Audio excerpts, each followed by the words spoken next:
ये है Brennan monorail, ऐसी ट्रेन जिसे देखकर ऐसा लगता था जैसे यह फिजिक्स के नियमों को नहीं मानती हो।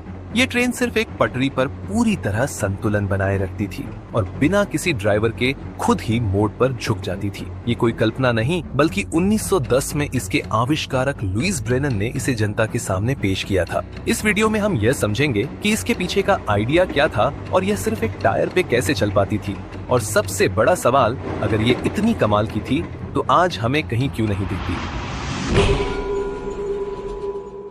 इसका आइडिया यह था कि दो की बजाय एक पटरी पर ट्रेन चलाने से गति बढ़ेगी और रेलवे ट्रैक्स बनाना सस्ता पड़ेगा। ये ट्रेन तेज गति से मोड़ ले सकती थी और ट्रेन्स की तरह बिना पटरी से उतरे, और इसके ट्रैक के बनाने में आधे संसाधनों की जरूरत होती थी। आज जो मोनोरेल हम देखते हैं वो ऊंचे और मोटे ट्रैकों पर चलती है, लेकिन ब्रेनन की मोनोरेल मौजूदा रेलवे ट्रैक्स पर भी चल सकती थी। हालांकि ये डिजाइन देखने में काफी खतरनाक था, पर असल में ये काफी स्टेबल था। इस ट्रेन की सबसे खास बात थी इसका जायरोस्कोपिक बैलेंसिंग सिस्टम। इसके अंदर एक शक्तिशाली जायरोस्कोप लगा था जो इतनी तेजी से काम करता था कि ट्रेन झुकने से पहले ही स्वयं को संतुलित कर लेती थी। 1910 के समय के हिसाब से यह एक अद्भुत इंजीनियरिंग चमत्कार था। पर आखिर यह सिस्टम काम कैसे करता है? मैंने इसके पूरे डिजाइन को 3D में मॉडल किया और इसके ओरिजिनल पेटेंट को गहराई से समझा ताकि आप लोगों तक पूरी जानकारी पहुंच सके। ऐसी वीडियो बनाने के लिए मुझे 1 महीने से भी ज्यादा टाइम लग जाता है, तो प्लीज लाइक और सब्सक्राइब करके मुझे सपोर्ट करें। इस रेल के मैकेनिज्म को पूरी तरह से समझने के लिए पहले हमें जायरोस्कोप के बारे में जानना होगा। जायरोस्कोप का मूल सिद्धांत यह है कि यदि आप एक डिस्क को तेजी से घुमाते हैं तो उसकी कोणीय गति यानी एंगुलर मोमेंटम उसे पूरी तरह स्थिर बनाए रखती है। यदि आप इसे इस साइड में झुकाने की कोशिश करें तो यह इस दिशा पर घूमने लगता है, जिसे प्रेसिशन कहा जाता है। लेकिन यदि हम इसे झुकाने की बजाय इसके प्रेसिशन को बढ़ाएं तो यह डिस्क को उल्टी दिशा में झुका देगा। इसी वजह से जायरो हमेशा संतुलन बनाए रखने की कोशिश करता है। ब्रेनन ने इसे अपनी ट्रेन को संतुलित रखने का आधार माना और एक छोटे मॉडल ट्रेन में एक फ्लाई व्हील और इलेक्ट्रिक मोटर लगाकर प्रयोग किया। शुरू में यह टेक्निक काम कर रही थी। जैसे ही ट्रेन गिरने लगती, डिस्क का प्रेसिशन उसे सीधा कर देता था, लेकिन जब ट्रेन मुड़ती तो जायरो उसके साथ नहीं घूमता था, क्योंकि यह अपनी पोजीशन को स्थिर रखने की कोशिश करता था। ट्रेन के नजरिए से जायरो प्रेसेस करने लगा, जिससे ट्रेन झुककर पटरी से उतर जाती। इस समस्या का समाधान करने के लिए ब्रेनन ने ट्रेन में एक दूसरा जायरोस्कोप जोड़ा और उसे विपरीत दिशा में घुमाया। दोनों जायरो एक गियर से जुड़े थे, जिससे जब एक जायरो प्रेसेस करता तो दूसरा ठीक विपरीत दिशा में प्रेसेस करता।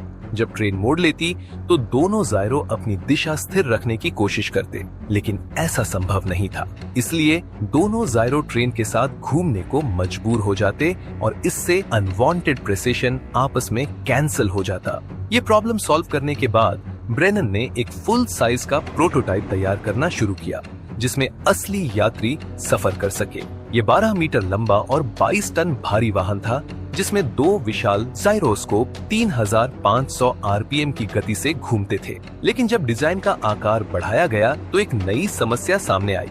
अब भारी वजन के कारण जायरो को केवल अपने रोटेशन के खिलाफ ही नहीं बल्कि ग्रेविटी के खिलाफ भी काम करना पड़ रहा था। छोटे मॉडल में यह समस्या नहीं थी, लेकिन अब 22 टन वजन ट्रेन को झुकाने की कोशिश कर रहा था और जायरो को इससे लड़ने के लिए और अधिक ताकतवर बनाना जरूरी हो गया।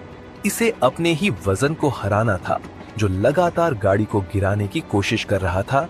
जैसे ही ट्रेन झुकती, इसकी सेंटर ऑफ ग्रेविटी शिफ्ट होने लगती और गाड़ी और ज्यादा नीचे खींचने लगती। लेकिन नेचुरल प्रेसिशन इतना तेज या ताकतवर नहीं था कि इसे संतुलित रख सके। ब्रेनन ने महसूस किया कि इस समस्या का हल जायरोस्कोप की प्रेसिशन को कंट्रोल करने में है। यदि जायरो को खुद से प्रेसेस करने दिया जाए तो वह ट्रेन को जल्दी संतुलित नहीं कर पाएगा। इसलिए उन्होंने जायरोस्कोप की प्रेसिशन को जानबूझकर तेज करने का विचार किया, जिससे संतुलन की शक्ति बढ़ सके।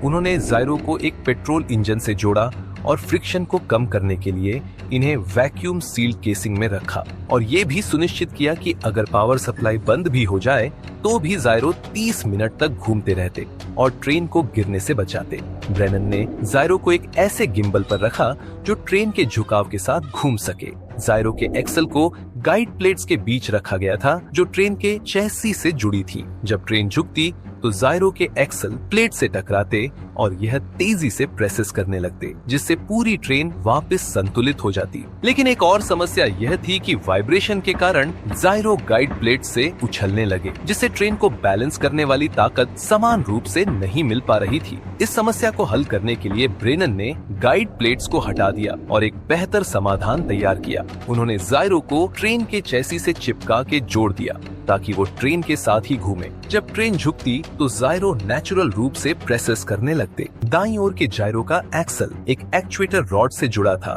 जो एक लीवर और 2 वॉल्व को कंट्रोल करता था। ये वॉल्व कंप्रेस्ड एयर के फ्लो को कंट्रोल करते थे। कंप्रेस्ड एयर 2 पाइपों के माध्यम से बहती थी जो एक बड़े ट्यूब में प्रवेश करते थे और जायरोस्कोप के सेंटर तक जाते थे। इस ट्यूब के अंदर एक गियर रैक था जो 2 जायरोस्कोप के बीच स्थित था और आगे पीछे खिसक सकता था ताकि उन्हें घुमा सके।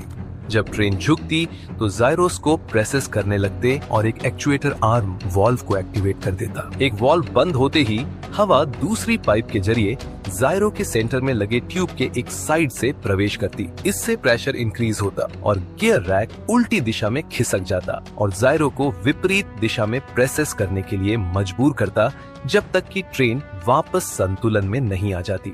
ये सब बहुत जल्दी हो जाता था और जायरो ट्रेन के बहुत ज्यादा बैलेंस खराब होने से पहले ही रिएक्ट कर देते थे। इस पूरी प्रक्रिया में कंप्रेस्ड एयर ने एक न्यूमेटिक सिस्टम की तरह काम किया जिसमें कम ताकत से भी बड़ी फोर्स पैदा होती थी। अब कंप्रेस्ड एयर के दबाव को एक बड़े पिस्टन में समान रूप से भेजा जा सकता था। बड़े पिस्टन में जाते ही यही दबाव बड़े एरिया पर लगाया जा सकता था, जिससे पिस्टन को जायरो से लगाई जाने वाली ताकत से ज्यादा फोर्स से खिसकाया जा सकता था। ये पावरफुल सिस्टम झुकती हुई ट्रेन की ताकत को उसी के खिलाफ मल्टीप्लाई करके उसे सीधा रखने की कोशिश करता था। ट्रेन इतनी स्थिर थी कि अगर सभी यात्री एक ही तरफ खड़े हो जाते तब भी यह संतुलन नहीं खोती थी। ब्रेनन का यह प्रोटोटाइप बेहद सक्सेसफुल था और उस समय यह रेलवे का फ्यूचर भी लग रहा था। लेकिन दुर्भाग्य से इन्वेस्टर्स को इस डिजाइन पर ज्यादा भरोसा नहीं था। 2 पटरियों वाली ट्रेनें पहले से ही अपनी जगह बना चुकी थीं और क्योंकि हर डिब्बे को अपना अलग जायरोस्कोप चाहिए था, इसलिए इस प्रोजेक्ट को आगे नहीं बढ़ाया गया। रिजल्ट चाहे जो भी रहा हो, लेकिन ये कमाल का इन्वेंशन था और इसकी जितनी तारीफ की जाए कम है। और हाँ, अगर आपको ब्रेनन के लिए बुरा लग रहा है तो बता दूं कि उन्होंने आगे चलकर ब्रेनन हेलीकॉप्टर भी बनाया और वो मोनोरेल से पहले ब्रेनन टॉर्पीडो भी बना चुके थे जो दुनिया की पहली गाइडेड मिसाइल भी थी। मेरे मन में तो उनके लिए बहुत रिस्पेक्ट है। आप इस बारे में क्या सोचते हैं? अपने विचार कमेंट्स में जरूर बताइए।